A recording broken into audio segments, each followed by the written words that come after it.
almost always looking for their number 7, like you mentioned, Mejia. Interesting to see what he does in this game, but it seems like every time I looked up from the broadcast booth, Mejia was getting some sort of play down on the offensive side. It's Keydets in red and black here at home, and St. Peter's in white and blue as we are underway at Patchen Field. Here is Fuentes Ramos playing it out wide to Jordan Savage. Early build-up for VMI, and a shot on goal just over 20 seconds in, hard and low, and spilled initially, but Mo Conrad able to cover. Great chance right off the kickoff there for VMI. You have to love that if you're a VMI fan, if you're head coach Nick Regan. Straight off the bat, attacking play, building up through the midfield, something we didn't see a whole lot of in that Liberty game. The Flames really stifled the Keydets in the middle portion of the pitch, but great work from VMI here in the opening couple seconds. That was Strell trying to play Adam Holt through. A lot of new faces for both of these teams this season. Big graduating class for VMI, part of the turnaround we've seen the last couple of years. And St. Peter's, in some senses, overhauled its roster. 22 new players brought in, 3 in the spring and 19 more in the fall. A lot of those players being transfers from other schools, something I talked to both coaches about before the game.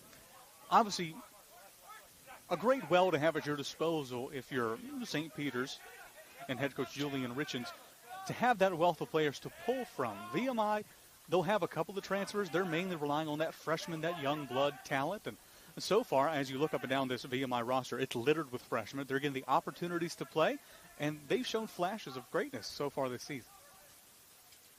Still some veterans around, including that man. Zach Murphy's made a hatful of saves in the last couple of games, 6 apiece against Presbyterian and Liberty. And VMI will have a free kick, quick counter attack. And the foul call just a few yards outside the 18. Great opportunity on a set piece. This will be a dangerous spot for VMI. And great work from VMI. Quick transitions, defense to offense, and able to draw the foul. And really interesting to see what set pieces this young VMI squad has in store. Coach Richens was concerned about defending set pieces that Zach Murphy takes. It was Savage who was clipped there. And Zach will be involved in a lot of free kicks, but not this close to goal. So we'll see what the Keydets have in mind here.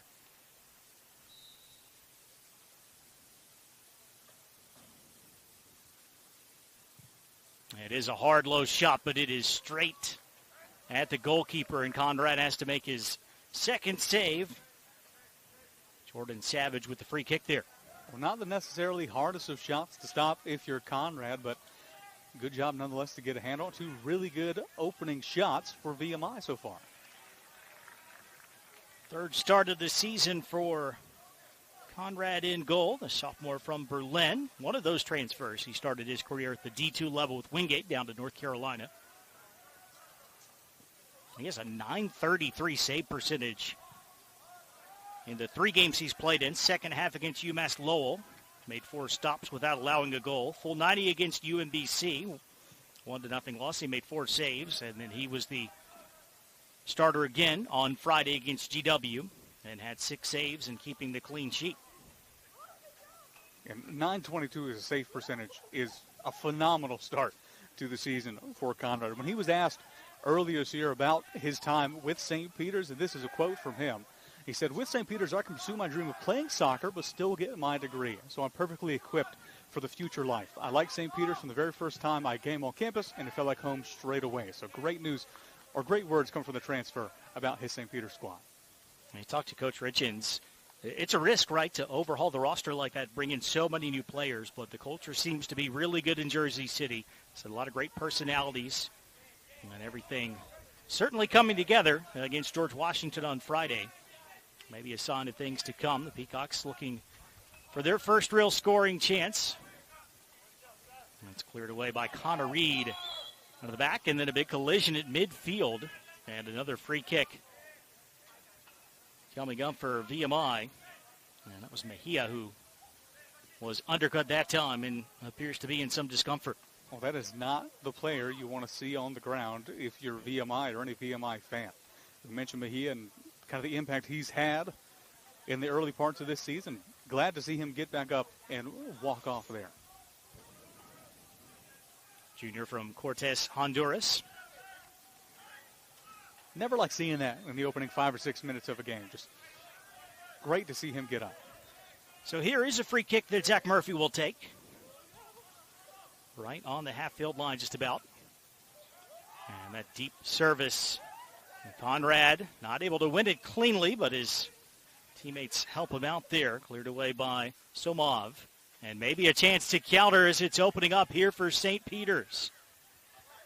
And last-ditch defending was good enough that time. It was Amari Benjamin getting back against Gabe Rodriguez. Well, that was brilliant defending on the side of Benjamin. It looked like the Peacocks had just a straight in to the goal. Beautiful played ball, perfectly weighted on the pass. Amari Benjamin, what a fantastic defensive play. Bypassing the midfield, that long ball from Blandford, collected by Conrad. Some of these early season non-conference games, you get that cagey start, teams passing the ball around the midfield. Not today. And both these teams, they know what they want to do with the ball, and they're not afraid to just go ahead and do it right out the gate. Like I mentioned, talked to both coaches before the game. I asked them both the same question, what formation are we coming out in today? And neither of them had an answer for me. They said, we're going to come out and play what we play, and if we need to switch things up as the game goes along, we'll do that. So keeping it very close to the vest, both these head coaches. They knew what formation they were going to play. They just didn't want to tell someone who'd be talking about the teams on the air. There's Benjamin. Physical start here. He gets clattered into by Rodriguez. And another free kick coming up for VMI.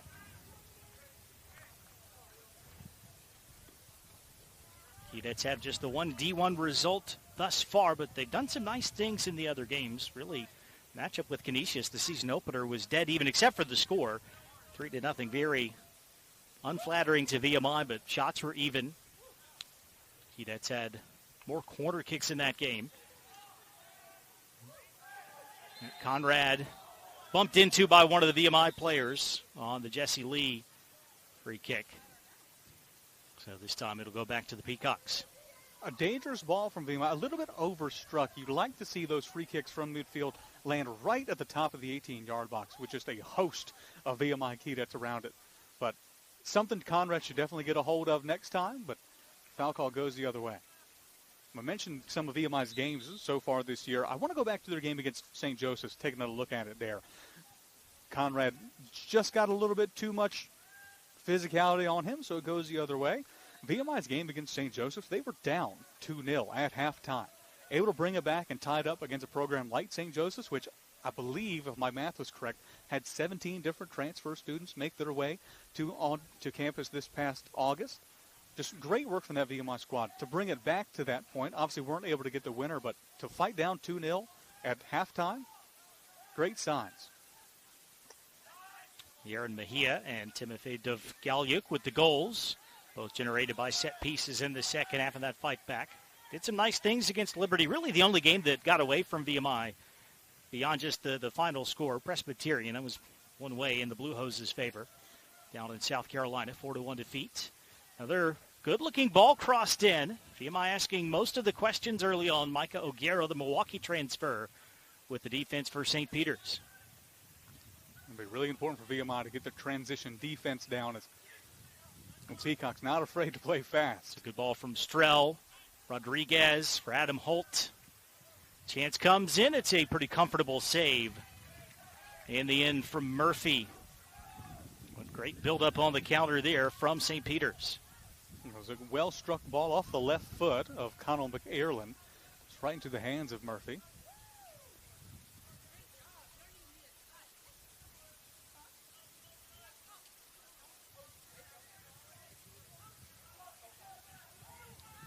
Career appearance and career start number 41 for the senior out of Charlotte. Now Amari Benjamin. Attempted to get it upfield. Ends up winning it back. The Cadets will launch their attack up the left side.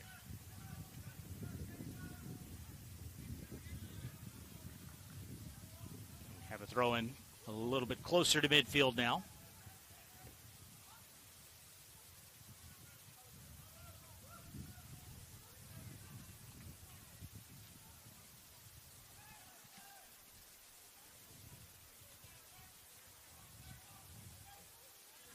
Touch here for Fuentes Ramos. See if VMI can do with it now. That ball was ping-ponging between these two squads. Well, now VMI in the attacking half. It's Benjamin. Miller trying to cross in from the wing. That's blocked and collected by the Peacocks. That's harder than he made it look there on that right side.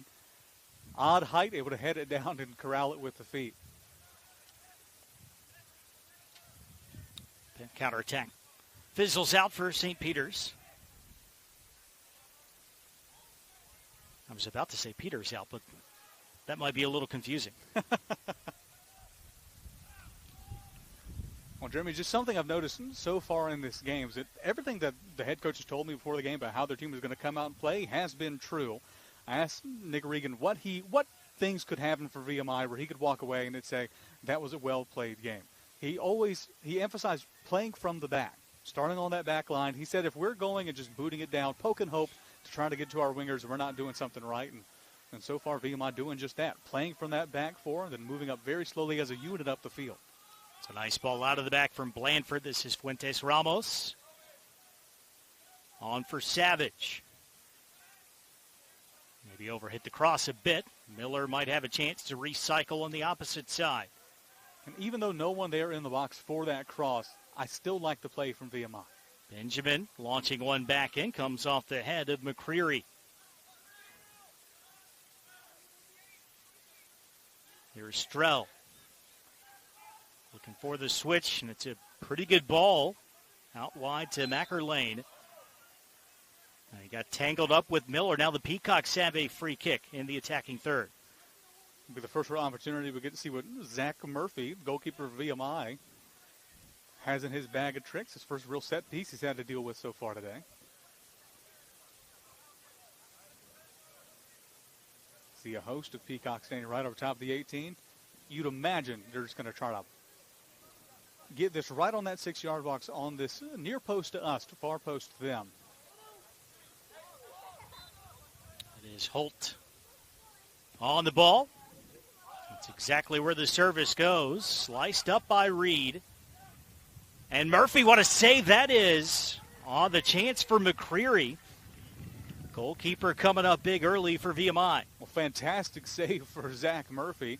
Like you said, that ball went right where it was supposed to go, just not a Peacock in sight. And great work for Murphy, able to regain his composure, find the ball, and make an excellent save on the end of it as well. Take another look at it here. Like I said, up in the air, just fell to that near post. Great work. Strong hands on the near post for Murphy. Chance perhaps for O'Garo off the corner kick there, and a key block comes in for Miller. Miller, right place, right time there for VMI. Keydet's breaking. Jesse Lee up the left side. St. Peter's scrambling back. They can organize the defense now after knocking that ball out of play. We mentioned VMI's approach so far early in this matchup. Just take a look at what they did against Liberty. They were coming out with almost a full number 9 on front, full target man. They've decided to add some speed there on the front. Looped up. Not the easiest catch necessarily for Conrad. Right against the goal line. Service in from Miller. A lot of work for the St. Peter's goalkeeper to do early on. Not nearly as much from Murphy, although he did produce a spectacular save just moments ago. And that'll be something really fun to watch as the game progresses. Goalkeepers really don't understand exactly the grasp of how a game is going to go until that second half starts. The first half, kind of an opening stanza. You're feeling everything out. You're saying, how is this team going to attack me? What lanes do they like to take? So second half is really when goalkeepers kind of settle in. But right now, these guys taking no time at all to get where they need to be. I would imagine in a way, not that you want to have 7 saves to make in 45 minutes to begin the game, but making that save or two early gets you in a much better rhythm as a keeper. It absolutely does. It's almost giving the answers to the test before you take the test. Obviously, you don't want to get any of those wrong. like I said, it gives you a sense of how this game is going to go. Not only for you, but you're mainly just watching the other team. What trends do you see? You're basically a weatherman there behind the, or between the pipes.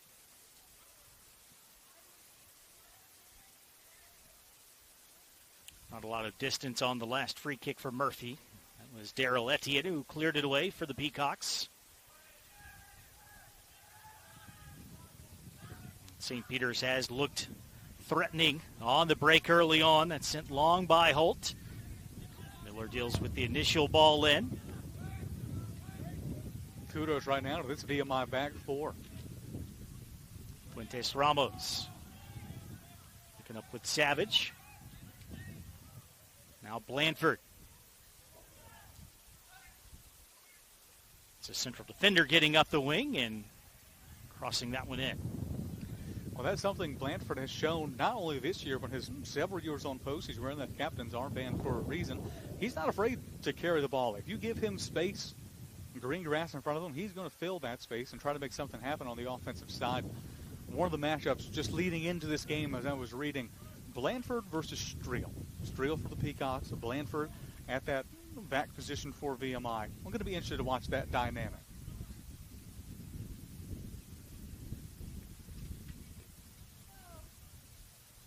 Blanford at the moment playing over on the right side, and Strel is on the right side of the St. Peter's formation. Certainly with the way the Peacocks have hit on the counterattack, it's going to be all hands on deck for that VMI defense.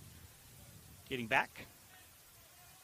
16 minutes in. VMI seen a good deal more of the ball, but both teams have had quality chances early.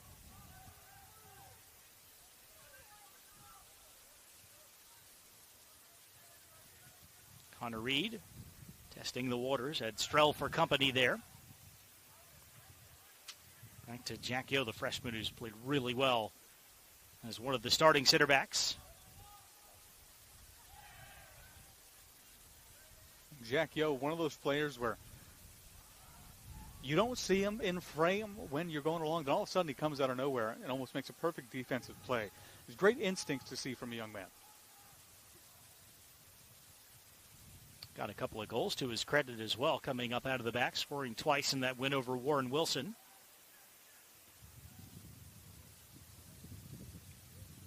That Warren Wilson game, one of the games you really start to, or you saw that VMI offense get clicking. 6 unanswered goals in that matchup.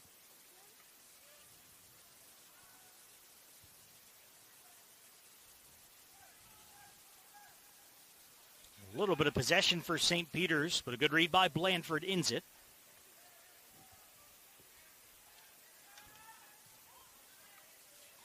Comes around to Blanford again. Fuentes Ramos. Taken back by Rodriguez. The step is a good one from Reed. Savage. Brings in Miller. He's gotten forward quite a bit at that left back position. Leaves it off for Jesse Lee. Blocked out for a Akita throw. Well, maybe not. Stayed in play. And it's sent goalwards by Miller. Comfortable that time for Conrad. Long strike. Thought maybe he was putting it in for the cross, but that one was on target.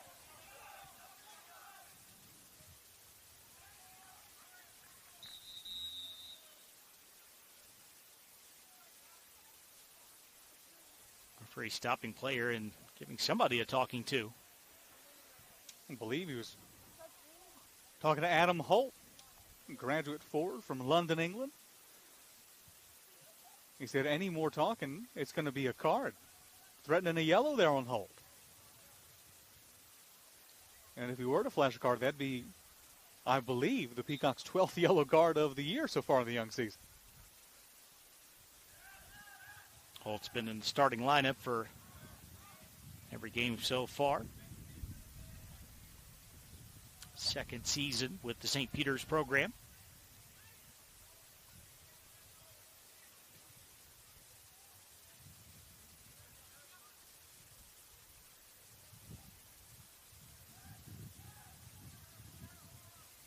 This is Reed. Ken Miller in a very advanced position on the left flank. This will be a Peacocks throw-in.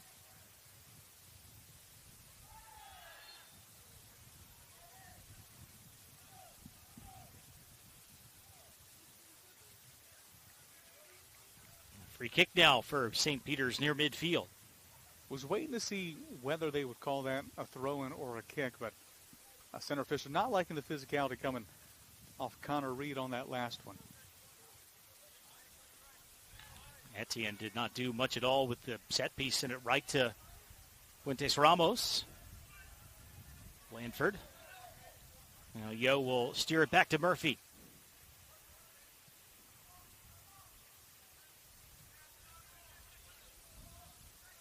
One back by Etienne. Stroll heads on the long ball out of the back. And Reed steps in front of Rodriguez. It's excellent work coming on the back end from Connor Reed. And so far, 25-13 left to go here in this first half. I've really liked what Reed has brought to this matchup. Junior out of Midlothian, Virginia. His first start of the season came off the bench against Presbyterian and played over an hour off the bench against Liberty.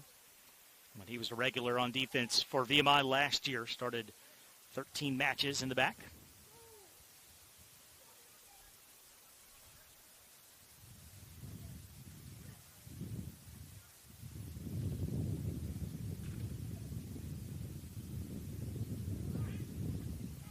Another clearance by Reed, although this one deflected. And coming out on the near side, it will belong to VMI. It's a very important stretch. Talked to Coach Regan about the upcoming games, including the matchup here today, Central Connecticut State in New England on Saturday. Got a 3-game homestand after that. Ferrum, which just moved up from D3 to D2, but then Howard and Radford. If you follow VMI soccer closely the last couple of years, that long losing streak against Division I was broken against Radford over at the drill field a couple of seasons ago. They got a road draw against the Highlanders last year, and they beat Howard in 2024. So these are games the VMI views as great chances to get results, if not wins outright. Coach Regan saying this could be a season-defining stretch of games. Those would be fantastic matches. I personally really excited for that Radford matchup, September 24th. That's a Wednesday. Highlanders don't have to come far. Only an hour and a half down the road. These teams have history, so that'll be a fun matchup for sure. Conference rivals for a while when VMI was in the Big South. I keep treating that like recent history. It has been several years now, 11 seasons, in fact, since the Keydets returned to the Southern Conference. But certainly some great history in non-league matches as well between the two programs.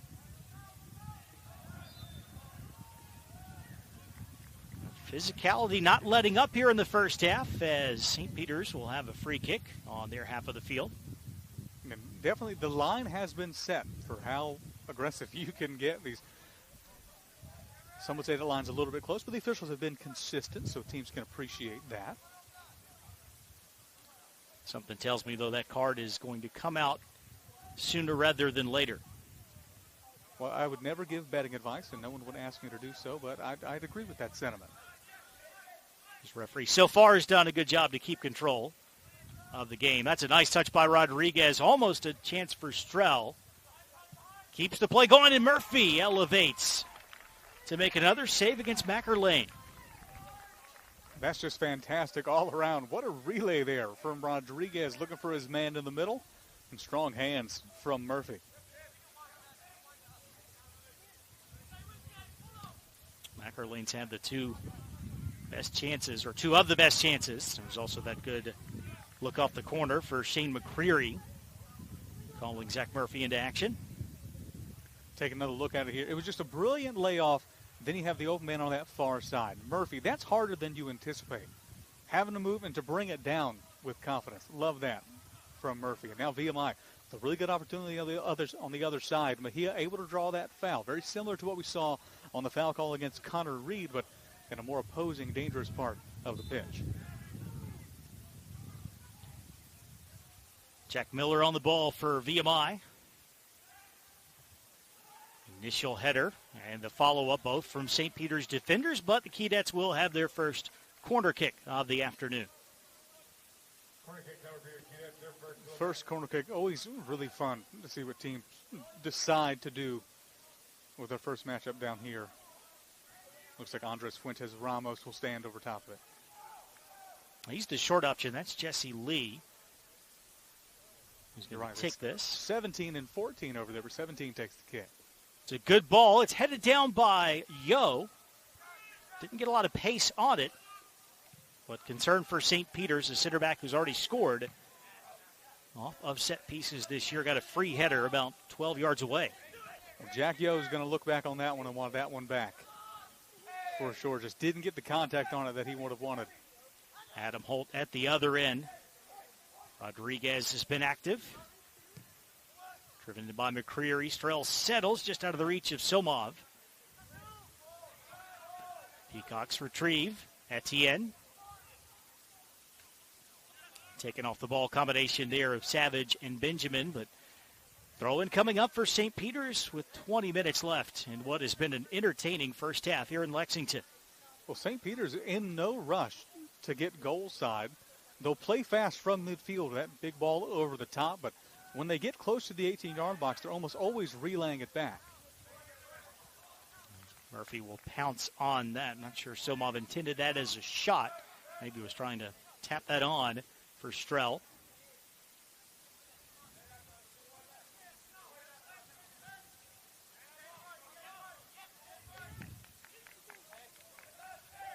Blanford spinning around off the attempted challenge there from Holt. Rolls through to Mejia. Benjamin. Out wide to Lee. Early ball in from the left side, and the goalkeeper Conrad elevates over Mejia. Good work from Conrad, and bold work from Mejia to try to win that one.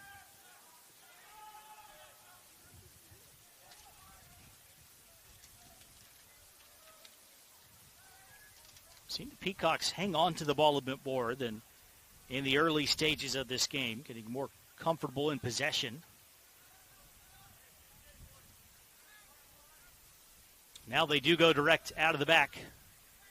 Played long by McCreary. Kept alive by Rodriguez. Reed pokes it away, and Benjamin clears.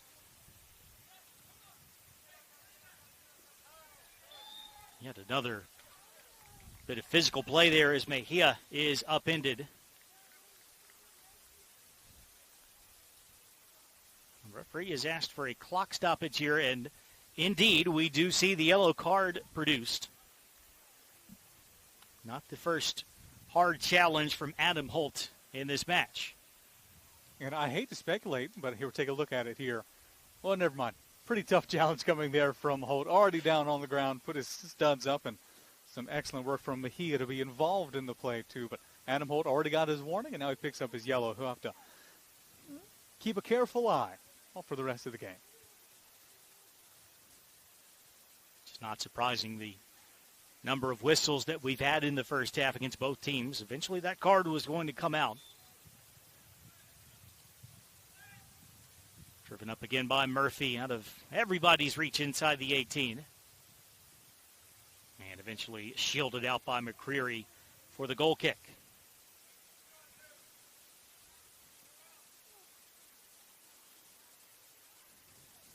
With 18 minutes left to go here in this first half, we mentioned how it'd be a close-knit game. If it's been just that 4 or 5 shots between teams, VMI with 4, the Peacocks with 5. 1 corner kick apiece. These teams right next to each other. 3 saves apiece as well for Conrad and Murphy. Both goalkeepers have been involved early and often. Good work by Miller and Benjamin to get the ball back for VMI. Heavy touch by Blanford, but a great recovery by the senior. And that's something that this VMI squad has come to expect out of their senior captain, Colin Blanford, 5'11" from Raleigh, North Carolina, formerly played at Cardinal Gibbons. And took a look back at his high school stats. one of the best players in the state of North Carolina. He was top 1 in defensive rating in that state, and an Ironman as well. Almost never missing a game. I believe he played 1,200 minutes for the Keydets last year. It's a pretty impressive soccer culture in the Triangle area in North Carolina, men's and women's. College Cup is there for both pretty much every year down in Cary. It's my understanding that Duke and Carolina win some soccer games as well. Played out of the back by St. Peter's. Reed has had a nice first half, cleaning up on the defensive side. And, Jeremy, if you mentioned the Triangle, you mentioned sports, you can mention Duke and Carolina, but you can't forget good old NC State, the Wolfpack there in the middle of Raleigh. I never forget NC State. Actually, most of my family went to school at State. Grew up about an hour away from Raleigh.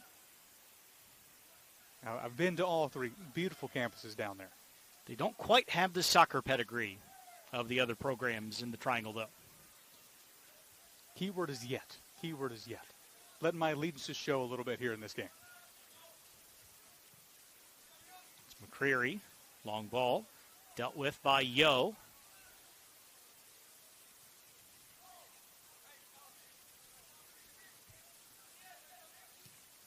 That's really good from the freshman with Strell bearing down. Might be a chance, though, for Macker Lane. And he gets clipped right outside the 18 by Reed. St. Peter's with the free kick. Had a chance to, again, test Murphy in the VMI defense. Yellow card coming out as well to Reed, so a booking for each team in the opening half hour. An untimely tackle for Reed, and something we're not accustomed to seeing this game, but taking a look at it here. Right at the feet, wasn't moving his hip. That's a good call by the official. The yellow card, that's a different story altogether, but unfortunate for Reed, but a great opportunity for the Peacocks. What can they generate off the dead ball situation? McCreary and Holt standing over it. And you'd imagine with the talent that St. Peter's have, this might be an opportunity to just go straight at net. You'll notice Reed on the left side of that wall, covering up that near side post. All 6'6" of them. Should be a nice deterrent to go into that upright 90. And that was the intent, at least, from Holt, but not able to hit the target. And hard to get past a 4-man wall with that angle, with that side being at 6'6". You're almost shooting at something that you can't see at that aspect.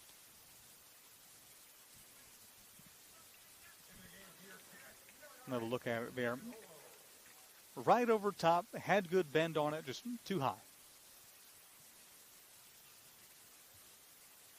First substitution of the match just made by Nick Regan. Another member of that rack class, Timson Duolo from Charlottesville. 6'4" target man is on. Ball was aimed for him, but headed away by Harry Davison, the sophomore captain. And the back for St. Peter's. And Duolo for VMI was a big part of the game plan headed into that game against Liberty. Started the matchup against the Flames, and they were looking for him early. See if they do the same thing here. Noguero keeps it off of Duolo's feet. Another long direct pass from St. Peter's that may just about work out. Kept in play by Macker Lane, but he sends it right to Reed.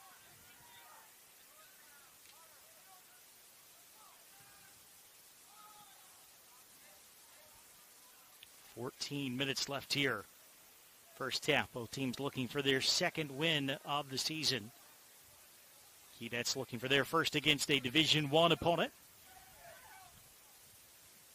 Great clearance by Yo. Made that look very easy. It really wasn't. With Strell right on his back. Not easy at all. And you could almost chalk up that tackle to the rest of the VMI team. Good communication come from the Keydets, as Yo had a man in his pocket. Nice ball from Holt. Early cross from McCreary. And Miller gets to it and keeps it from going out across the byline with Macker Lane chasing. Now for a St. Peter's throw. And right now, St. Peter's getting closer as the game progresses. more and more aggressive, deeper on the offensive side of the pitch. But kudos to this VMI back four holding strong.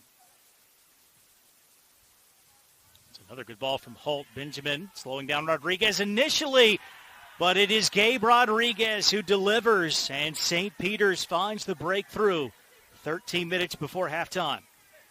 Well, VMI is not going to be happy with that one. That's great awareness on the side of St. Peter's. Play almost came to a full stop when you saw Benjamin hit the dirt there. Excellent finish on the end of it. I believe Murphy got a hand on it. You kind of see him shaking his head there, but well-struck shot. So St. Peter's with that 6-goal onslaught in the second half against George Washington just 3 days ago on the board here in the first half. We saw Benjamin was appealing for the foul there. Looked like he got taken down. Nick Murphy obviously agrees with that sentiment as well. Play did not come to a stop. A good finish in the end of it. You can't blame the finish at all.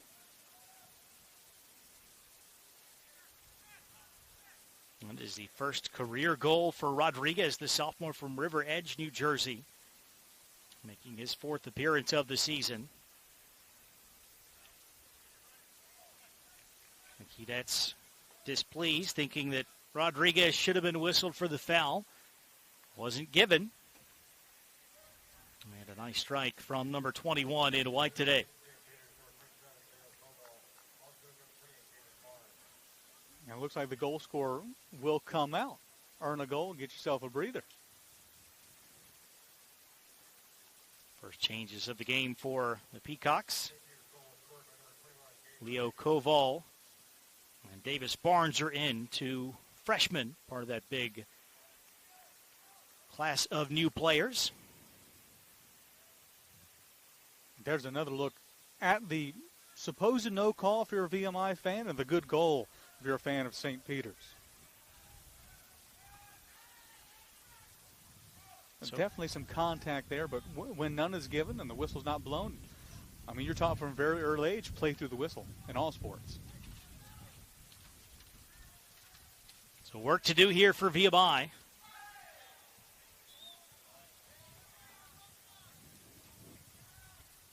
A lot of positives so far for the Keydets. Easily could have grabbed a goal or two themselves.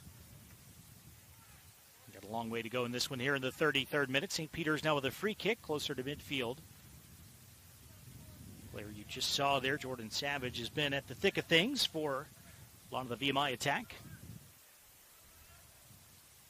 And as little fun it is to give up a goal, this is an excellent opportunity for VMI to respond. See how they respond to this. It's not you gave up a goal.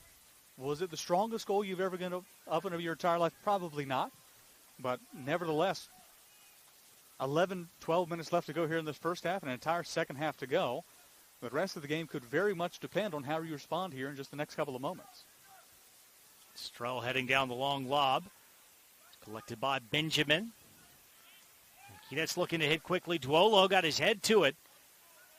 Well defended in the end there by Soma for St. Peter's. Another crack here for VMI with Fuentes Ramos. Looking for room to get off the cross. He creates it himself, but then puts it out of play. Out of play, but I like the idea. You have Duolo in there. He's a big aerial threat inside. Has height on the center backs of the Peacocks on the matchups right now. I really like what Duolo did as they were coming into the attack. Ball came aerial. He wasn't going to bring it down to himself. Tried to head it forward to his center forward. Just didn't get it there, but I like the idea.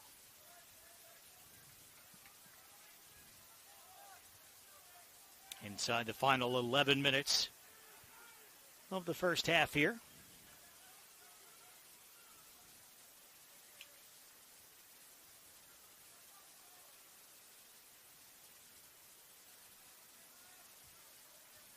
And back around the St. Peter's defense. Talk with Coach Richins. Really happy to have Micah O'Garo as part of this program. Coming in from Milwaukee. He got a redshirt season after missing all of 2024. He was a starter, 15 games in 23 for the Panthers.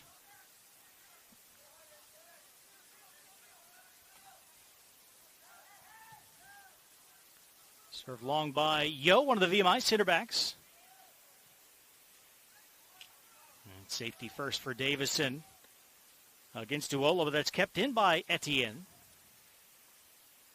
Now Aguero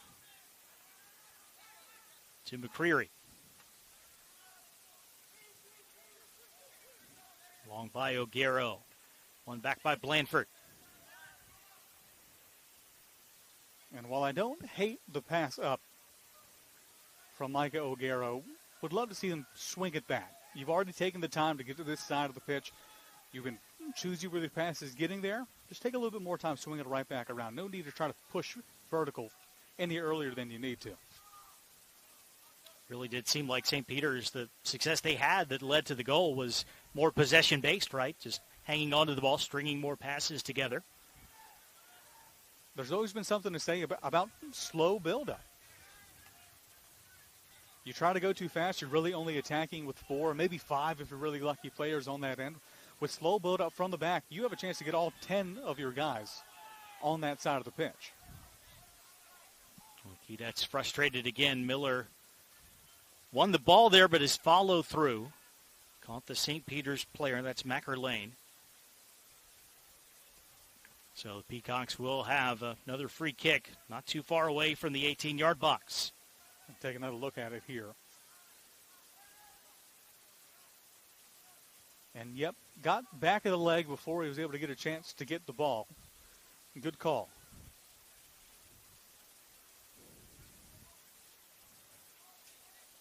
This is an opportunity or a chance to see Diolo and Reed for VMI. Big aerial threats down low on the defensive side. Again, you'd expect this to come right at that penalty marker. Leo Koval on the ball, a freshman from Stockholm, Sweden. Goal and an assist in just 11 minutes against GW on Friday. Connects with McCreary, who's not able to steer that on target.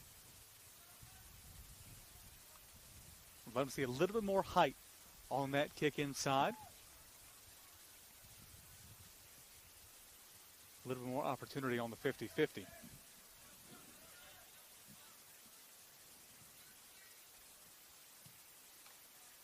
Yo, long service, connects with his fellow freshman Duolo. Back for Benjamin. Weaves it for Reed.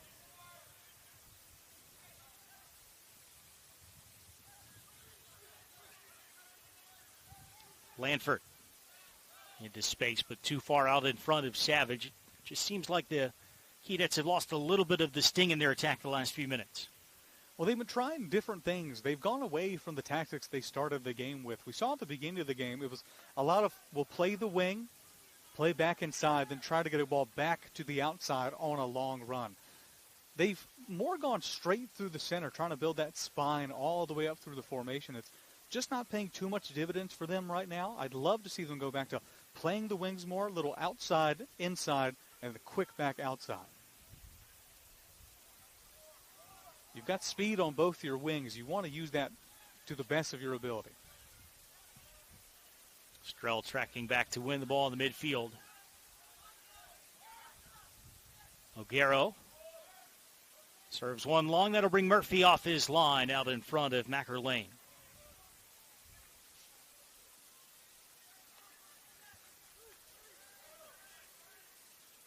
Six minutes left in the first half. St. Peter's up by a goal to nil.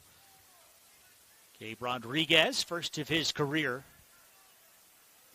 Well, anyone that plays soccer knows the most dangerous part of any half is the first and last 10 minutes of that half.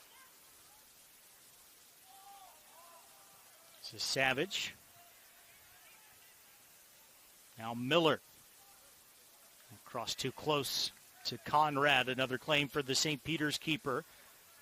Gets it out quickly to Davis Barnes.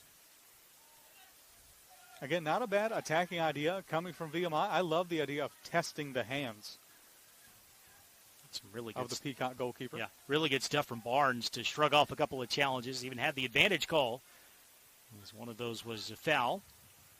Play on.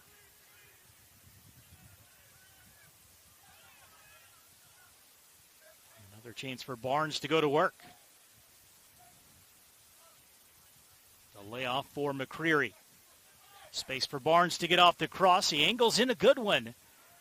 Strell and Reed both went for it. Neither really got to it. And it's out for a VMI throw-in across the way. Yeah, it was a beautiful attacking chance coming from St. Peter's. Couldn't have placed a better ball if you were Davis Barnes.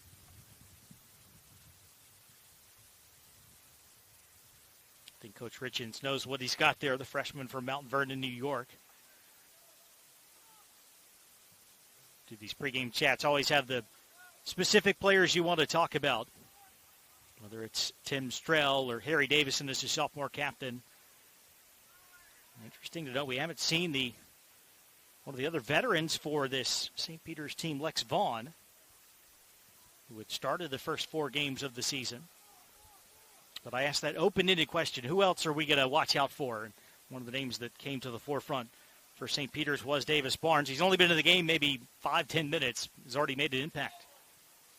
He just seems to have really good instincts off the ball. His movement's almost impeccable. And like I said, that pass on the left foot, whipping inside, had 2 men inside. Beautiful pass from the freshman. Miller's pinched in from the outside. O'Garo needed to deal with that with Duolo streaking in. Peacocks just have to clear it back to midfield. It's off the head of Yo. Ultimately settled here by Devgalyuk. Out to Fuentes Ramos. Nobody home up the left side, at least initially. Miller just about got there, and VMI will have a throw with just over 3 minutes left in the half.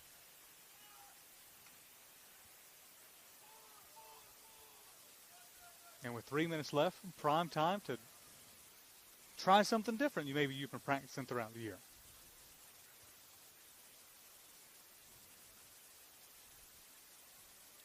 And Lee with the turn inside the 18, but never really had the angle for that shot.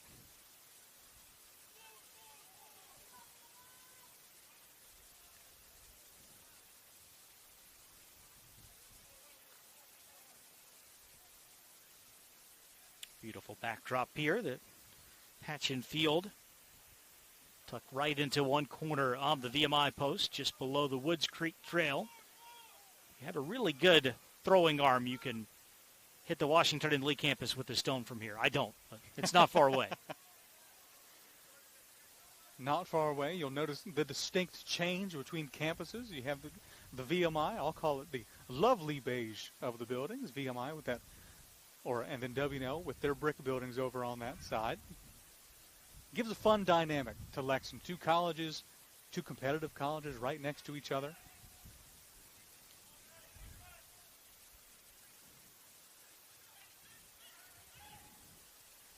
Fuentes Ramos. It's a good ball into space. Excellent tackle there from O'Garo to slow down Savage, at least for a moment. That's pressing here, looking to nick that equalizer before halftime. 90 seconds to go. And if you've got the ability to have a big throw-in and almost treat it like a corner, these are the opportunities where you absolutely take that. Blandford's ball not properly cleared yet. Eventually St. Peter's deals with the threat. It's going to be a goal kick. The block from Fuentes Ramos as McCreary was trying to clear. Obviously, that's something every team would love to have. Someone that just has a rocket attached to their shoulders and can have those crosses in from throw-in.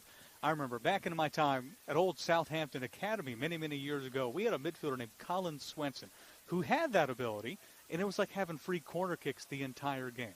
You could be on the opposing third, he'd throw it in. And luckily, we had big target men down low. And the good old days, a little bit of reminiscing here. Really is a weapon to have that long throw-in potential. I've seen 2 different players in my years covering Washington and Lee across town on the women's team who could do the flip throw-in, which in addition to being a marvel of acrobatics, usually turns into another set-piece type play. I'd be remiss if I didn't mention we had a midfielder named Anna who could do the same thing. And I was always almost scared to watch it happen because it looked so fantastic. I had to close my eyes, but I couldn't look away. Almost one final chance there for St. Peter's. Macker Lane, who's looked dangerous on that right side, but the Keydets snuff it out And that will get us to halftime. St. For the Peacocks played the second half and made 4 stops.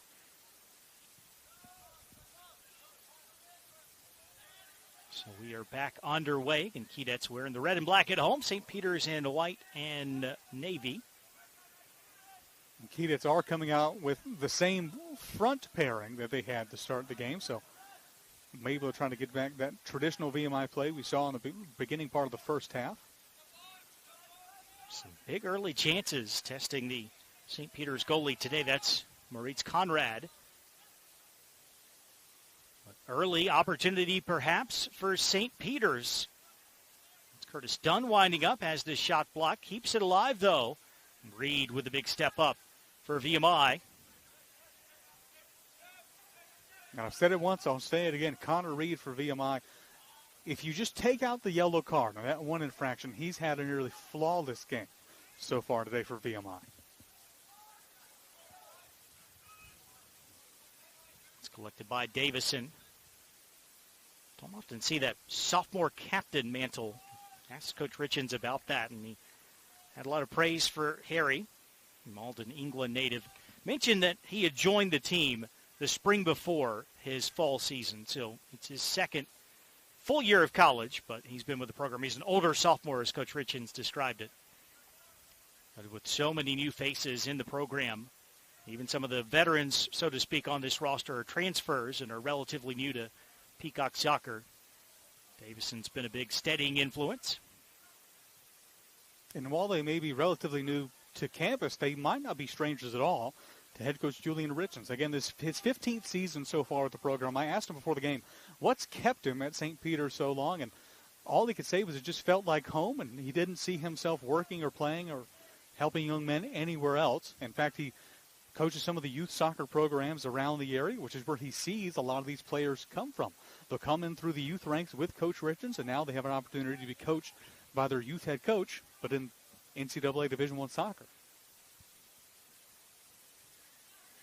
It's just over 2 minutes into the second half here. Good start for St. Peter's. That ball ricocheting around the 18. Macker Lane whips it through the 6, swerving away from goal. Nervous moments for VMI in the back. The Keydets escape. Couldn't get a pure strike on the right foot here on this near side. I mentioned some of the youth players now coming to play for the Peacocks. One of them he mentioned was, of course, number 7, Tim Strella. One that he didn't mention, but we did learn earlier, the goal scorer, Gabe Rodriguez, former youth player underneath head coach Julian Richens. Referee stopping the clock here. Long throw in for St. Peter's. And it is flicked in with a bicycle kick.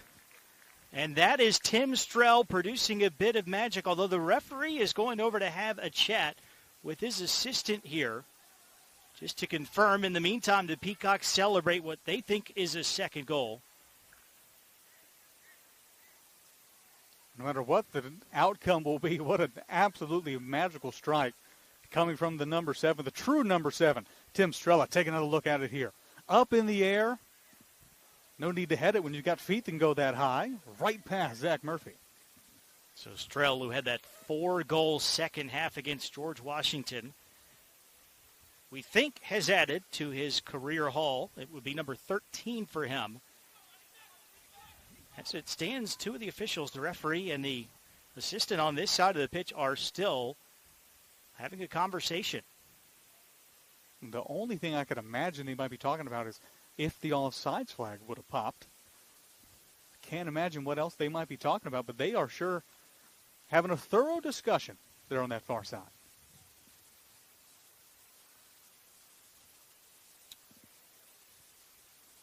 Still continuing the conversation as it stands to be a 2-0 lead for St. Peter's. And now the referee has confirmed the goal. And it is one for the highlight reel for Strell.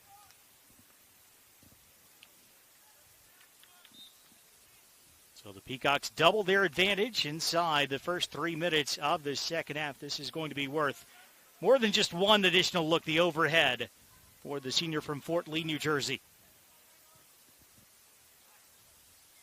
Fantastic goal. And for our wonderful producer and replay, Stu and Olivia Burbage there in the booth. Don't be surprised if I ask to see that one again, because that was spectacular. Well, VMI has fought back from 2-0 down in the second half on the road. Did that against St. Joseph's. Can they repeat that magic here at Patchen this afternoon? Taking a risk here with St. Peter's, that high press, just trying to play the ball out of the back. And Reed and Mackerlane do battle. VMI will get the free kick here. Reed's got to be careful. Was about to say the exact same thing. Already on a yellow card. I think the referee, understanding that, wants to settle down the VMI player. And Zach Murphy, as one of the captains, coming in and just sending his guy in the other direction. It was great work by Reed physically. It is a foul on Peacock's number 14. I believe that's on our screen. But what comes after is what you can't do. Right here. Couldn't see it there, but right behind the blocking player, Reed gave a little bit of an extracurricular shove. And he's, to be fair, lucky to get off with a warning. That is absolutely the final warning he'll be getting after seeing how quick the yellow card came out. So nothing more than a common foul on this occasion.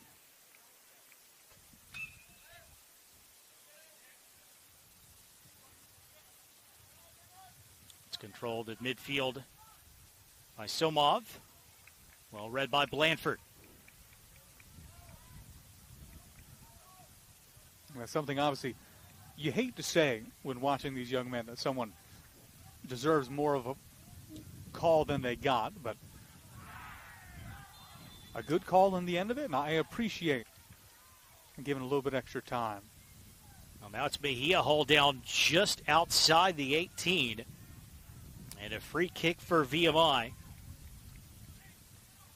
A real chance to test Conrad and the St. Peter's defense, try to pull one of those goals back.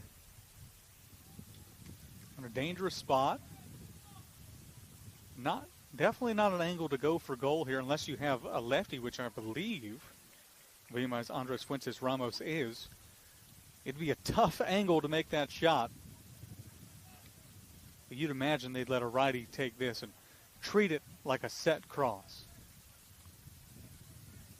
It is Fuentes Ramos on the ball. Three-man wall for St. Peter's. Fuentes Ramos driven ball, and it ends up in the back of the net. Not sure if it took a deflection on the way, but the Keydets are on the board, and they sliced the St. Peter's lead in half. Well, I've been wrong before. A whole left foot all the way in. Back corner to Andres Fuentes Ramos. I will not speak any words again when it comes to you, young sir. That is his goal. No ricochet, no redirect. Out in front, it's the senior from San Salvador, the capital of El Salvador. The first goal of his career. Did have an assist. First goal involvement in a VMI uniform in that win over Warren Wilson. But a masterful free kick from Fuentes Ramos, and it's game on here in Lexington.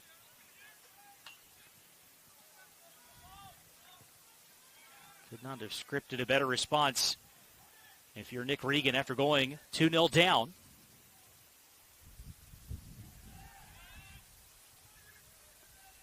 Oh, Yo asking a lot of Devgalyuk, who does really well. Devgalyuk, one of those players you can rely on in the middle with pressure behind him. That's Miller's cross.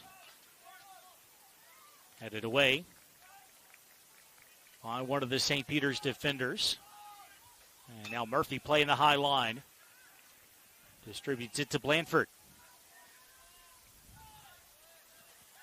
On for Benjamin. Blanford, I think, caught one of the Peacocks on the follow-through there. We play on here. This is Jesse Lee. Lee's cross bouncing through the back of the 6-yard box. Late run by the goal scorer, Fuentes Ramos, unable to catch up to it. Keydet's on the front foot right now. A dangerous ball in by Lead. Couldn't find the connecting header on the end of it. But good work from VMI. Only down by 1 and pressure mounting on the side of the Keydets. Does not feel like this game is going to end 2-1. 39 minutes to play here. Keydet's currently chasing the equalizer. Already have seen 2 goals in this second half. Beautiful overhead from Tim Strell, and then the free kick from VMI to answer from Andres Fuentes Ramos. And now set piece coming up for St. Peter's. Well, it was Gabe Rodriguez drawing the foul in the end of it. It looked like Benjamin for VMI, just a little bit too high on the back of the goal scorer, Gabe Rodriguez. And we talk about back and forth, and right now it's not been back and forth in the middle of the field. It's been on either opposing side. Served up by Adam Holt. The initial cross headed high and into the arms of Murphy. Davison got that last touch for St. Peter's. Murphy there to protect the post. And it looks like they're going to bring this one back. Say Murphy was out.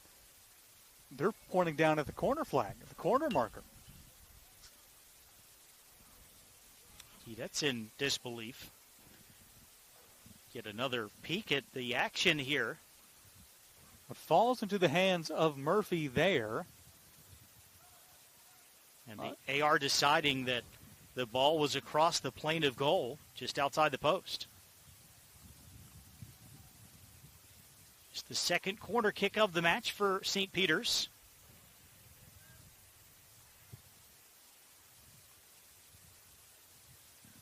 That is Holt heading over to take it.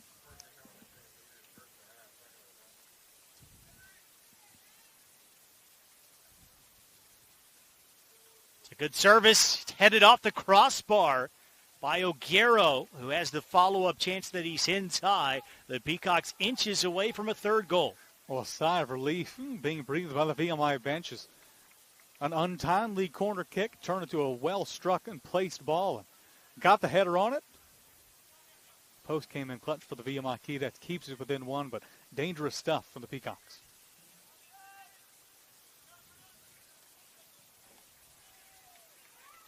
Loose ball collected in the midfield. Fuentes Ramos brings in Savage.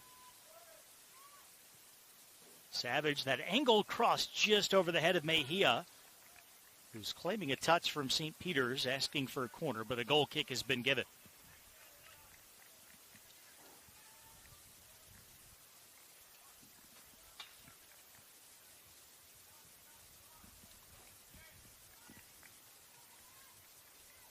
Now Peacocks will try to play out of the back. It's Samuel Rudjord, the junior from Oslo, Norway, took over on defense at halftime. We got another card coming out here. Second of the match issued to VMI for the big collision there at midfield. There's been a couple of big aerial challenges coming between those two in particular. Benjamin of the VMI Keydets and Rodriguez over there on the Peacocks taking a look at it here. Excellent follow by our camera people. In fact, that wasn't Benjamin. That was instead Jack Yo. Haven't said his name too many times on that side of the game, the more physical side of the game, but the freshman picks up a yellow card. It's the first of his collegiate career. Not a bad stat to be a central defender and to score 2 goals before your first booking. Not bad at all. Yo has his name taken. Doesn't look like this game is finishing 2-1. My guess is that it won't finish 2-1 in yellow cards, as the referee looks to keep control. Nothing malicious, but it has been a very physical battle this afternoon.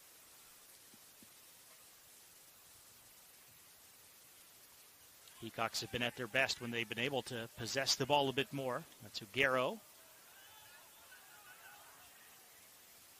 The attack continues up the left side. Still St. Peter's. Finally, the shot is blocked. And ends up deflecting out for a goal kick. I'm liking the attacking runs coming from the Peacocks here in this second half, and saw a little 1-2 action on that far side for the deep run in at that corner flag. And what I'd really love to see, and this is just my own personal soccer bias, didn't have too many guys running in the middle, had a couple guys on the near post. Pull that ball all the way to the corner flag, sit and wait. Someone comes to get you, you can play 1-2 with a guy trailing you. But give time for your teammates to make their way up, and then try to make something happen. It was Holt who made that last run up the flank. Holt looking to have another go, and Yo just sweeps that out across the touchline.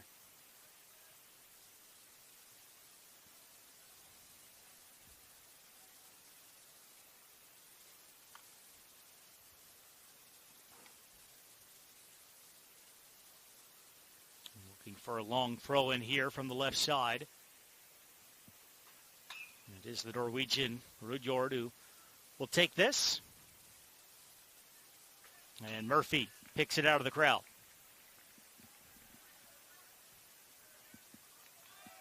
Trying to spring Mejia with the quick punt. And it's cleared out by Rodriguez. VMI still has a chance with the ball on the attacking side, but good choice. Slow it down a little bit after the quick start off from Murphy.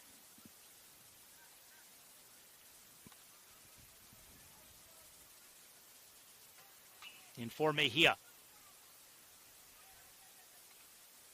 Keeps it in play along the sideline there. Wins another VMI throw.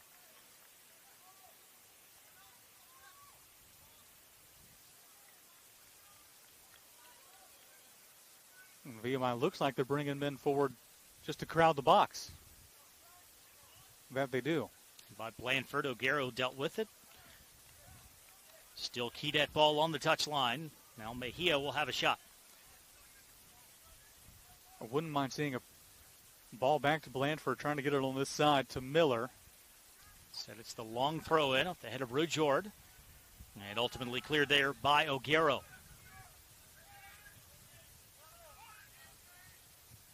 Rodriguez chasing. Reed calmly distributes that to Miller.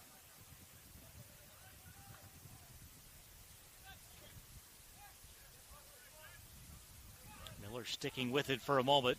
Back upfield now by Somov. Space here for Rodriguez, and he got clipped there by Benjamin. Just a foul this time.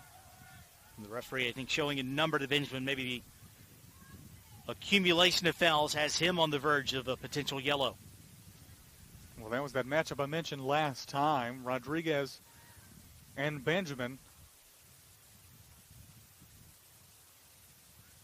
Just a little bit clumsy that time from the VMI midfielder. Slight contact, but nevertheless led to the foul. And Rodriguez still a little shaken up from that last one. 59th minute. Free kick, which again will be Adam Holtz to take. Been involved in many of the set pieces today. There's a better look at it here. Another angle on that foul.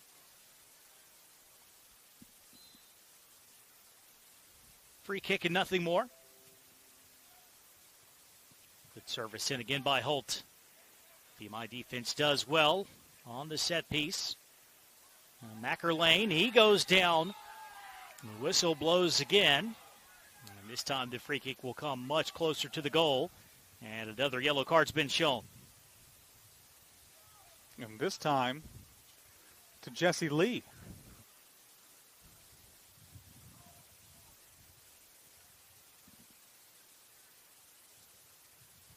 So Lee reaching out that foot and clipping Mackerlane.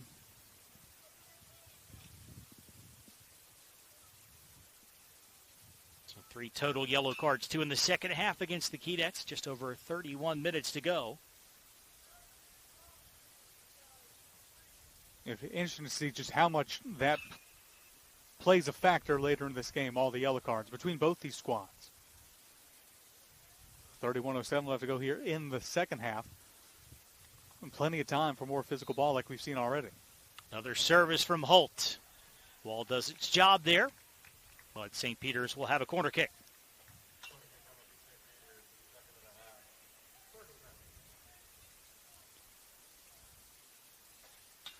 And this corner kick might be an even better safety situation than the last one. That last one was basically a short corner, not a lot of space to get that ball up in the air. Good defensive work from VMI. Yeah, Reed was first to it, blasted clear. Now Lee, some space to run into on the counter. It's Savage open for a moment. Now more players joining in support. Savage does well to hang on to the ball. Back up for Lee. Lee winding up, punched aside by Conrad, falls to Savage. Big block by Mackerlane, and then blasted clear. Great counter from VMI. Let the Peacocks get the job done defensively.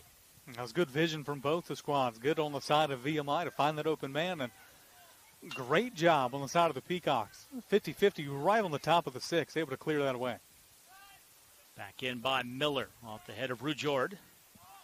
As we hit the hour mark here in Lexington, long shot, not too far off there. Well struck out of the midfield by Dovgalyuk. I don't hate that strike at all. Here's the previous sequence. It was whipped in by Jesse Lee. And after Conrad made the initial save, his defense helps him out. A big clearance by Samuel Rudyard to get it out of harm's way there. Back to the long strike from Dovgalyuk just a second ago. It even gave Conrad something to think about. Saw his eyes widen just a little bit as that ball made its way toward him.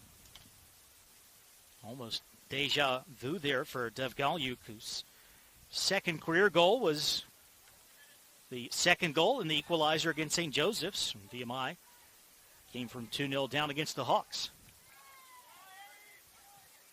Timson Duolo back out there for VMI. I was just about to say that might be in response to the more physical nature this game has adopted here in the last couple of minutes.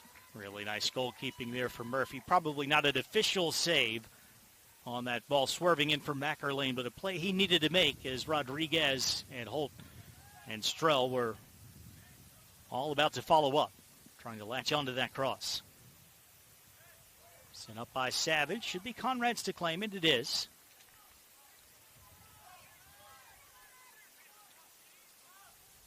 Out to Somov. Mackerlane. And again, Murphy alert to what the Peacocks were attempting to do. Quick off his line from Zach Murphy. Good stuff from the senior from Charlotte, North Carolina.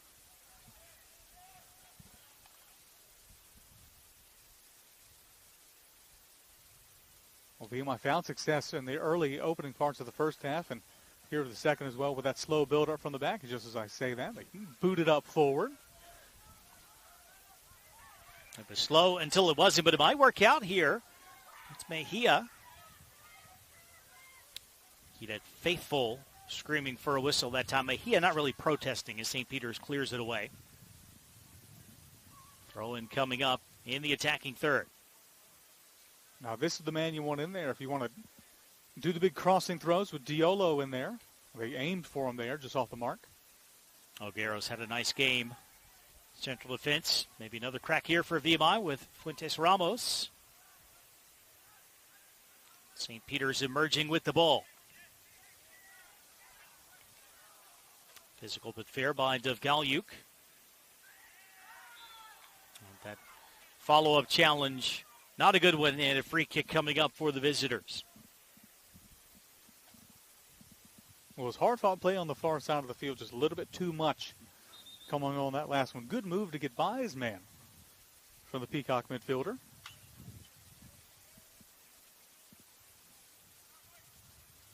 '64th minute, those late afternoon shadows creeping across patch and field.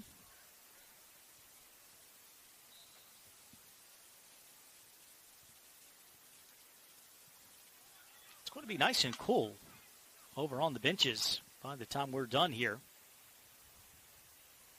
It's a long ball that frees Mackerlane to do his work. Mackerlane winding up, and that ball, I think, clipped the post on its way by. Maybe Murphy had it covered. If it was off the frame of goal, second time that St. Peter's has hit the woodwork here in the second half, looking for goal number 3.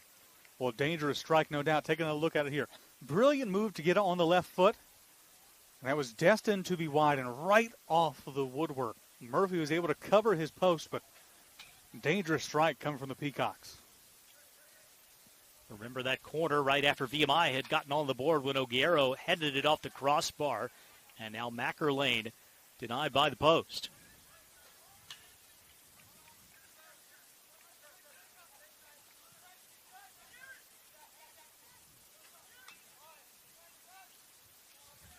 Jordan Savage will swing it back to Yo.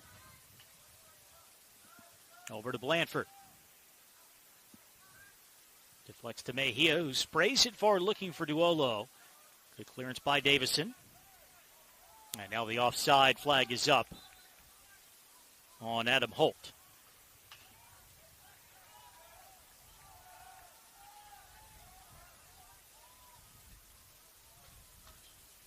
So free kick for VMI, 25 minutes to play. St. Peter still in front, 2-1. Gabe Rodriguez in the first half, getting the Peacocks on the board. Overhead kick from Tim Strell, already his 6th goal of the season. It's his 5th goal in about 72 hours after the 4 goals he scored in the second half against George Washington. That got the lead up to 2 for St. Peter's. Splendid free kick from Andres Fuentes Ramos, the first goal of his VMI career, cutting the margin in half. 2 all-time highlight goals for those young men, coming almost back-to-back. And Jeremy, even though the last couple of minutes has not been as action-packed as the opening stanza to this second half, you can feel that pressure mounting as we go along in this game. Both teams a little bit slower approach on the offense and defensive side, but the Peacocks mounting the offensive side, an opportunity now on the throw-in.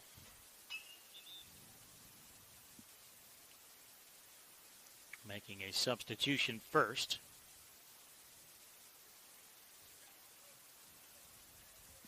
And keep in mind the substitution rule changes for D1 men's soccer. You're limited to 6 substitution windows. And Coach Regan done such a phenomenal job elevating this program, making them competitive against almost everyone on their schedule. Some good results to show for it as well. And just context, I think, so important here. VMI went 9 years and 150 games without beating a Division I opponent until they snapped that ominous streak against Radford 2 years ago. This is Mejia. Wins a corner for the Keydets as we hit 23 minutes to play. And Coach Regan, like you mentioned, been here 4 years, 2nd year as the head coach here. Was able to get back-to-back 5-win seasons. First time the program's done that since 2004, 2005. So an upward trend here in Lexington, Virginia for head coach Regan. If you'll allow me, I'll correct your math. Sure, go for it. 4th season as head coach. He had a couple of years, 2 seasons as the assistant before that. Well, let it be known, I was an English major. That's second chance after nothing came of the initial corner. And, well, they'll have another corner kick as that's just sliced behind. On the foot of Fuentes Ramos. We've got VMI on the board on the set piece.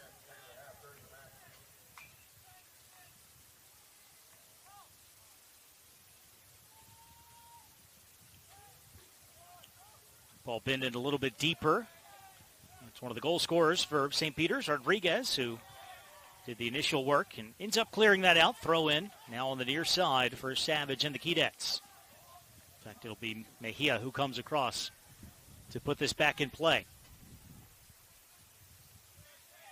Excellent challenge comes in from Rodriguez to win the ball. It was recovered, though, by Savage, and then Rodriguez fouls him. So the Keydets will end up with a free kick right on the left touchline here. Going to look at it here. Both men jockeying for position, just a little bit too strong on that was the challenge. Nothing on the second call there. VMI with an opportunity to keep it in the offensive half. I tell you what, I'd love to see Diolo make a strong run to this front post and look right at him. Haven't done it yet.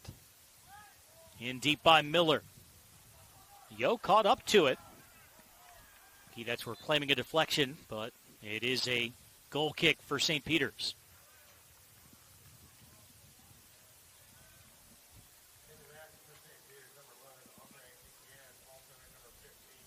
Peacock's making some changes here. And 2 new players, Amre Etienne coming in along with Tiernan Garvey. There is Garvey, the redshirt freshman from the Isle of Man.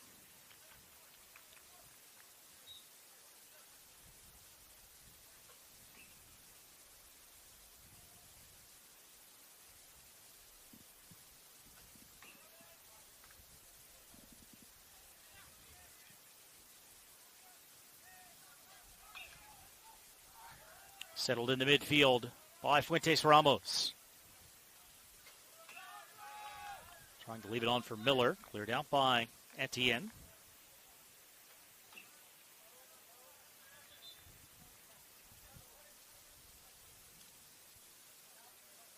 Well, Etienne, one of those players, has been with this Peacocks program since the very beginning, here in his senior year as a freshman in 2022-2023.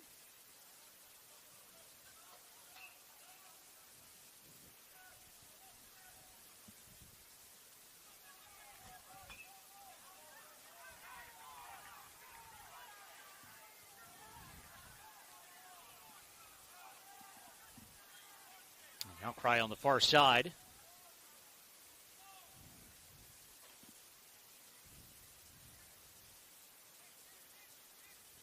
That's exactly what this is about. The referee having a chat with Coach Regan here.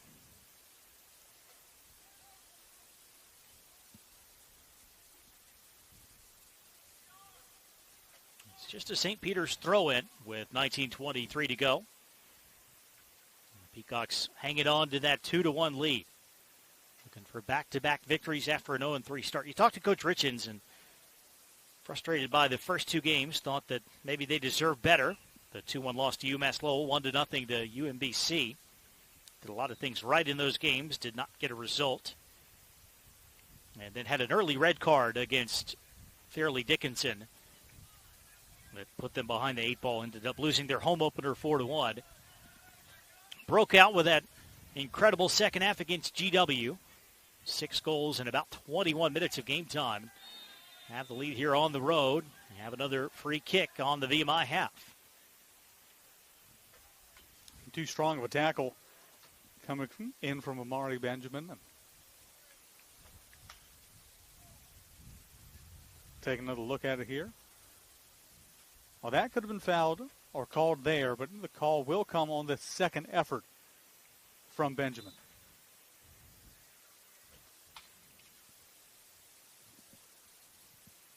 Benjamin, not one of those players booked so far in this game. That's defend the free kick well. A clearing header, good one there from Somov to keep Mejia from breaking through.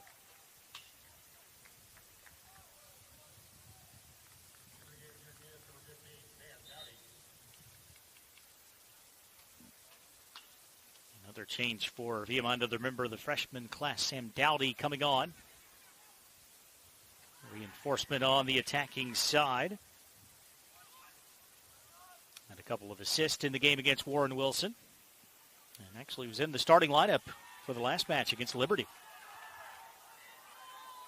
Well, Dowdy, one of those players you put in when you want to provide a spark to the team. Like you said, a freshman in his year here at VMI. Didn't move too far from home, right down the street. Hometown Roanoke, Virginia. 50 minutes from our spot here on Post in Lexington. Taking another look at it here. It's Blandford, who was upset about the call, but hip check against Somov certainly looked like a foul from our vantage point.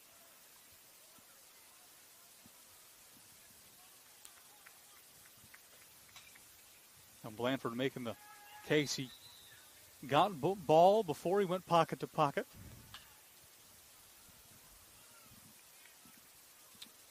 Referee stopping the clock and showing a yellow card to Micah O'Garo, presumably for something that was said. Explaining the call to Coach Richens, the second booking for St. Peter's today. 3 yellow cards issued to VMI in the match.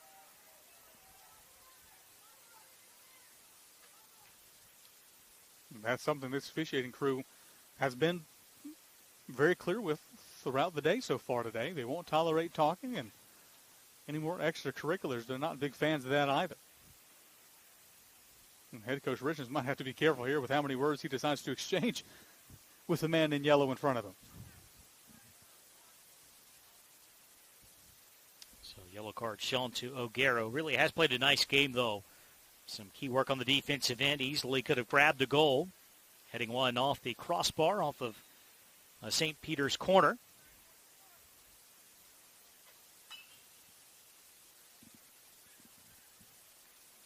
Sent long by Davison. Not quite kept in on the byline. It'll be a Kedat goal kick. 17 minutes left. And VMI still chasing the game down 2-1.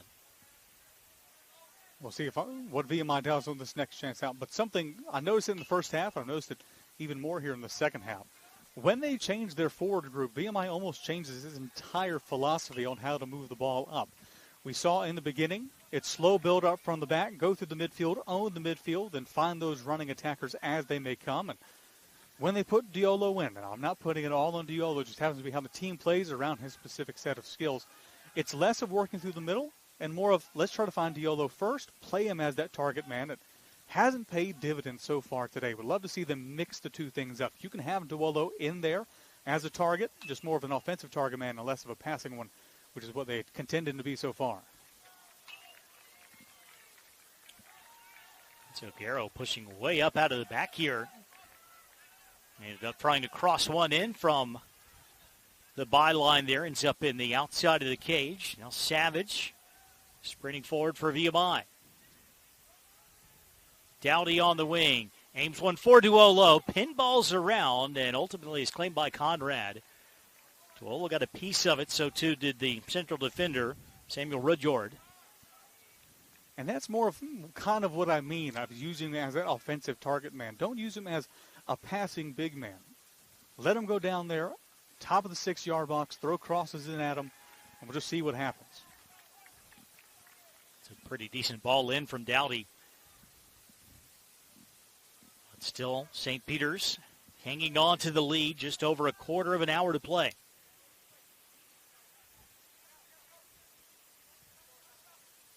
Reed gets it out to Miller.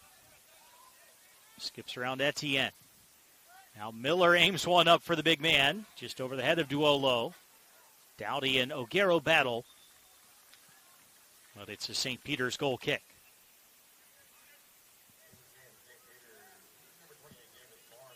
And to St. Peter's credit, no matter how many subs they bring in this game, their philosophy to the game has stayed relatively the same throughout the entirety of this match so far. Kudos to them.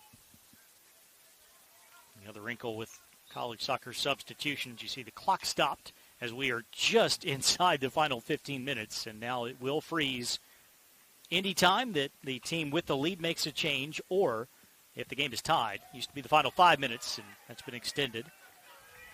So every second counts, especially if you're VMI right now and you're trailing in the game. As much as people don't like to admit it, time wasting is a strategy, and it can be part of the game. So college soccer doing its best to limit that involvement. Falls to Benjamin in the midfield. Over to Miller. It's the second year of the new substitution and timing rules. It's cleared by Daryl Etienne. Throw in for VMI. Benjamin leaves it for Savage. The yellow card's coming out. Benjamin maybe has gotten lucky before now. But he's been booked, the fourth Kedat, and the yellow's coming right back out, and Benjamin has been sent off. First yellow for the foul, and the second for the dissent, and the Kedats will be down a man for the last 14 minutes and change. That is devastating news for the VMI Kedats. The infraction happened behind the play. The official had to come back with that yellow and issue the second to make it a red. Looked like he was done just after the first. Taking a look at it here and just see what we can see. Just some extracurricular, little back heel coming from Benjamin. That's what they initially called that might have been the first yellow, and then words might have earned him a trip to the bench. Got tangled up there with Leo Koval. So VMI still down a goal and now down a player.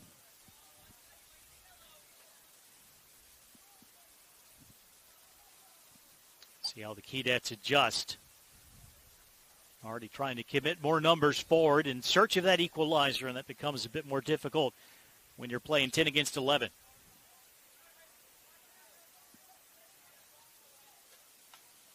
Another warning coming from the middle official there as he walks away.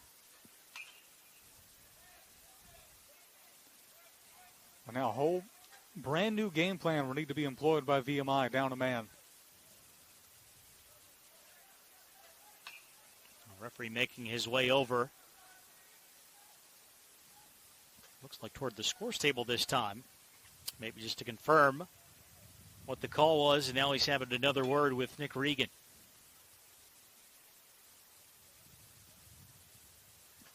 Oh, what I wouldn't pay to be a fly on the wall in that conversation. Coach Regan, maybe more than anything, just wanted an explanation of what the initial foul was and maybe what was said to warrant the second yellow card shown right away to Amari Benjamin. So a red card here in the 76th minute. It has been a thoroughly exhilarating game at Patchen Field. Some good chances for both teams in the early stages. It was Gabe Rodriguez who delivered in the 33rd minute. St. Peter's up 1-0 at halftime. The Peacocks grabbed a goal in the 3rd minute of the second half on that overhead kick from Tim Strell. Not too long thereafter, within the first 6 minutes of the second half, indeed, VMI on the board through the Andres Fuentes Ramos free kick. There have been additional opportunities at both ends. O'Garo hit the crossbar. Mackerlane hit the post. VMI's produced a couple of big saves out of Moritz Conrad. That's an excellent through ball and a chance maybe to finish the game off here for Davis Barnes. Not able to do anything. It was Koval who played him in. But goal kick is the end result.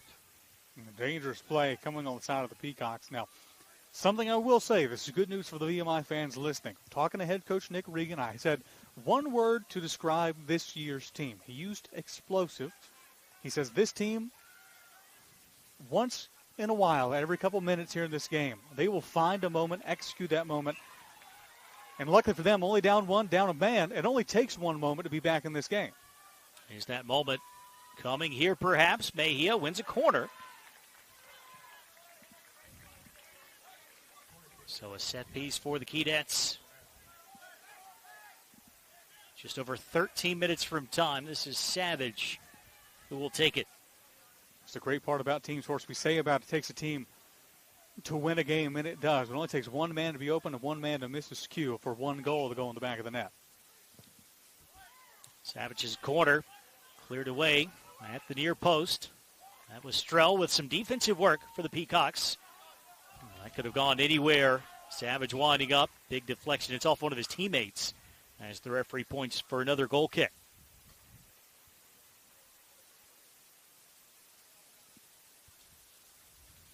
What'll be really interesting to see for the Peacocks, you'd imagine being up one man, possession is going to be the name of the game. It's hard to drain a 90-minute clock, not so much for a 12.5-minute clock, just by possessing. Taking a look at that last shot here. Strong strike just off his man and wide. And Jordan Savage trying to put that one as hard as he could on frame. The referee stopping the clock. Don't think he produced a card this time, but a warning for Moritz Conrad, the St. Peter's goalkeeper, for time wasting. Here is Koval. And dragged wide. The shot there for Garvey. Well, going back to that call on Conrad, like I mentioned, time wasting is an art. It is a skill. It is part of the game, and no one knows that skill better than goalkeepers.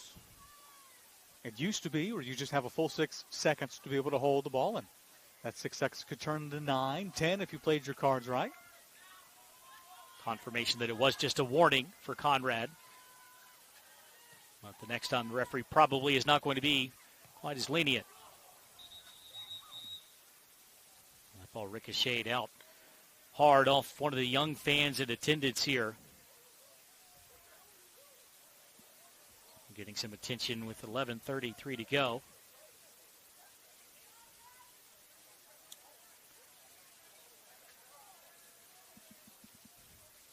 Well, the good news is we got the thumbs up from Mom. Okay. Seems like everything's all right. That's a true believer, the young fan, too, in the Lionel Messi shirt. I think it's an Inter Miami jersey, is it not? Well, we were talking during the half as we were watching him. He was playing at the halftime, showing off his moves, and I said, I'm never going to get used to seeing a Messi jersey that's not a Barcelona one. It was hard enough with PSG for that short stint he was there, but I think you're right. It is an Inter Miami jersey for Lionel Messi, and it looks like our little Messi fan is going to be okay as well.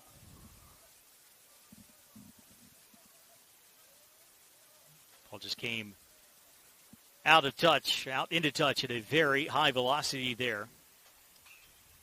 And Yaron Mejia was immediately going to head over and check on young fan. It appears to be all right. Just a little shake it up.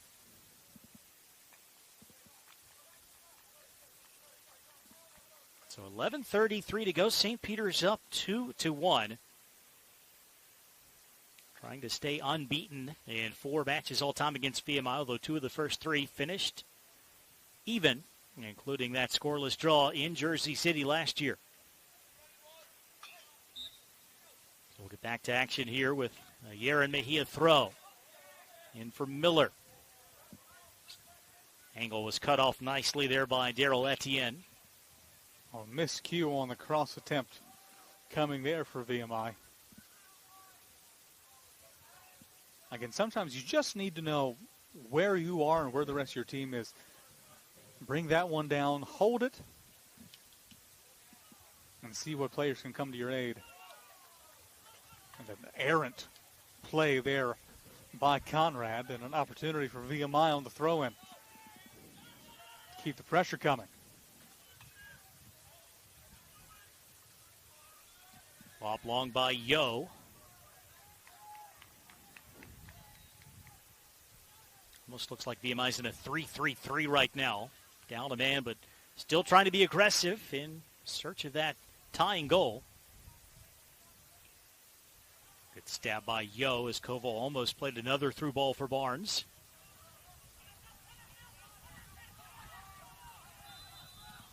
A big battle for possession across the way, and the whistle goes against Dowdy as he got tangled up with O'Garo.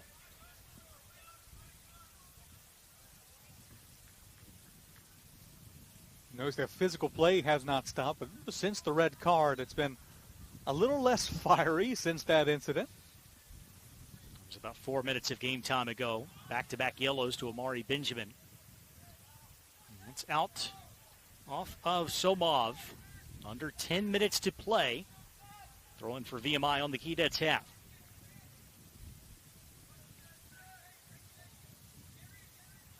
Swung around to Yo. Driven long. It's a pretty good ball for Mejia. Both of the Etiennes in position to defend here. Mejia, a couple of nifty moves. Maybe one too many. Play on here as Amari Etienne goes down. Miller toward the top of the 18. Savage almost like he got the ball stuck under his feet there after he had won it back from Garvey. Good clearance by St. Peter's for VMI. I'd love to see that ball come around even more. Had it with Mejia in the corner, come back up, work that umbrella all the way across. Let's see what can happen. A misplay there by Miller to St. Peter's throw. Winding down into the 82nd minute. At the moment, it is not really looking like VMI is the team that's shorthanded. Still able to control possession and pressure the Peacock defense. Jeremy, I'd proffer to say that they've had the majority of the possession since that red card infraction. Duolo whistled for the foul this time. It's Garvey, slow to his feet.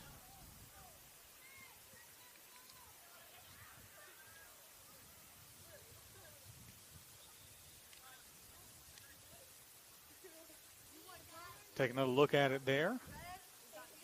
Duolo and just a defensive end swim move a la Julius Peppers there. It's not quite legal in this sport. Wrong football. I feel like I've used the word tangled a few times too many, but that seems to be accurate based on the way players have gotten knotted up and battling for the ball. Well, you've got two athletes jockeying for position over one common thing, that being the soccer ball. It's going to happen, and luckily for us standing up here, nothing's been overly aggressive. Just two men jockeying for position. One gets the better of the other in the physical sense. Final 8 minutes here at Patchen. One back by St. Peter's. It's Robin Muir, the Estonian, who's just checked into the game. Keydets win it back. VMI an opportunity to get forward with numbers. See if he plays Mejia on that side as well. It's Miller continuing his run, finally broken up by Daryl Etienne. But evidently there was a foul by a different Peacock. A second or two prior, referee had played advantage for a moment. Now he's awarded VMI the free kick. Was a foul there on that side. Thought he had an opportunity to play Mejia down that left wing. Held on it just a little bit too long. VMI does now get the set piece opportunity. They've been dangerous so far. We saw in the opening 10 minutes they get a lot of opportunities. In fact, their only goal today has come from a set piece, that being a direct free kick from Andres Fuentes Ramos. It's in by Dowdy. Almost fell to Miller near the penalty spot before St. Peter's hoofs it away. Quick throw in. Back on for Mejia. Winds up that cross. Took a deflection out in front. Cleared back out by Muir. And didn't look like much, but that was a crucial clearance coming from Muir. Just able to get a right foot on it and get it out of bounds. That ball looked to be destined to a VMI foot. Well, Mejia trying to do what his counterpart wearing the number 7 shirt accomplished at the other end, that overhead kick. Strell scored what at the moment proves to be or stands to be the game winner. Mejia's off target there. Goal kick for Conrad, 6:15 to go. Remember last time out, Conrad got the warning about taking a little bit too much time. And you see it off screen. The center referee keeping a watchful eye over top of Conrad, over top of this one. Barnes collected that goal kick. One back by Miller. Dowdy with a header down for Blandford. Brilliant use of the header to play space, not man. There by Dowdy. Blandford shrugged off one challenge and then wins the free kick, so yet another set piece for VMI. Another chance to test Conrad and the St. Peter's goal. Check that, just a throw. But still VMI possession. We thought, given the hoopla coming from the bench, that it was going to be a set-piece opportunity for VMI. They won't get it there. They'll get it now on the corner kick with 5:14 left to go. Keydets have been down a player for about 9 minutes now, but still keeping up the pressure. This is Dowdy. Had a nice delivery on a free kick moments ago. And just notice Connor Reed up in the mosh pit there. Oh, Duolo connects with it. Couldn't keep the header down. So another chance goes begging for VMI. Now into the 86th minute. Duolo was there on that front post. Just couldn't get it on frame, but good connection from the big target man.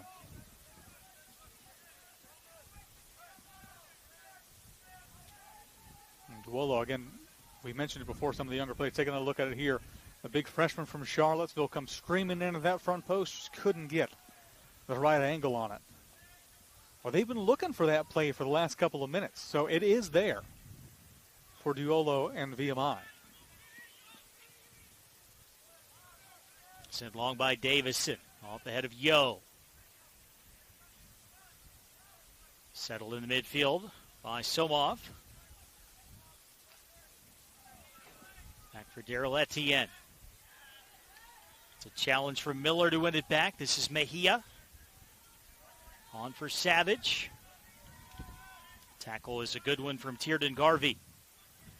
As is that ball out of the midfield from Koval. Maybe a chance to finish off the game for St. Peter's. And the final shot there was Muir. Ends up well off target. But it did deflect off a VMI player, so the Peacocks have a corner.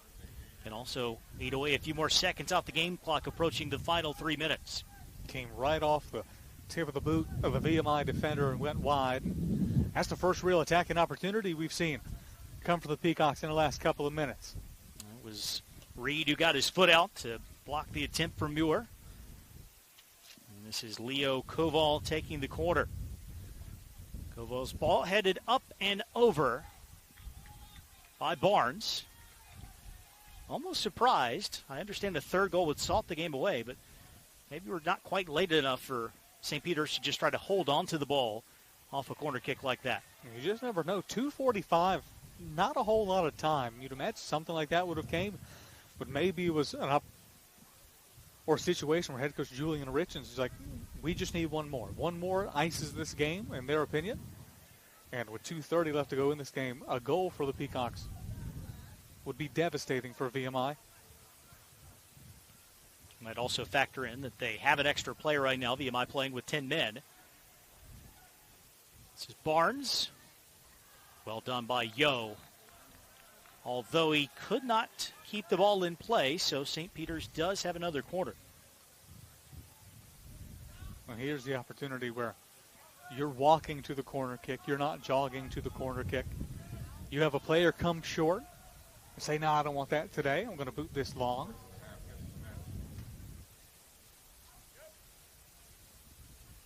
Although essentially that warning that was issued to the goalkeeper for time wasting, it does apply to everybody on the St. Peter's side. That is swung through by Garvey, redirected I think by Barnes. It ends up just wide. And the Keydets try to build up quickly in the final 90 seconds now. Well, Reed had to get that ball off his foot as he was being swarmed by a couple of opposing white shirts. Minute 15 to go. Long by Savage. Off the head of O'Garo. Muir with Dowdy draped on his back. Lost the ball. It's a throw-in for VMI as we enter the 90th minute. Is there one final chance here for VMI? Tuolo connected on the cross. Could not head it goalwards, but the Keydets have another throw, this time from the near side. They've got their man over there to get it right into the box. Mejia will stand over top of it. And Duolo with a couple of good headers in the last couple times out for VMI. Looking for some late magic. The Keydets here at home. Played back out to Savage. Big block comes in from Koval. Now Blanford. Just over 20 seconds to go. Not the ball he was looking to play there, and that taking it out of play for a goal kick might be the final crack for VMI. With 12 seconds left to go, no incentive to take this. He's already gotten the warning, but is the yellow card worth the extra 10 seconds? We'll see. He's lining up rather quickly. Well, he got the ball back in play, but time runs out on VMI.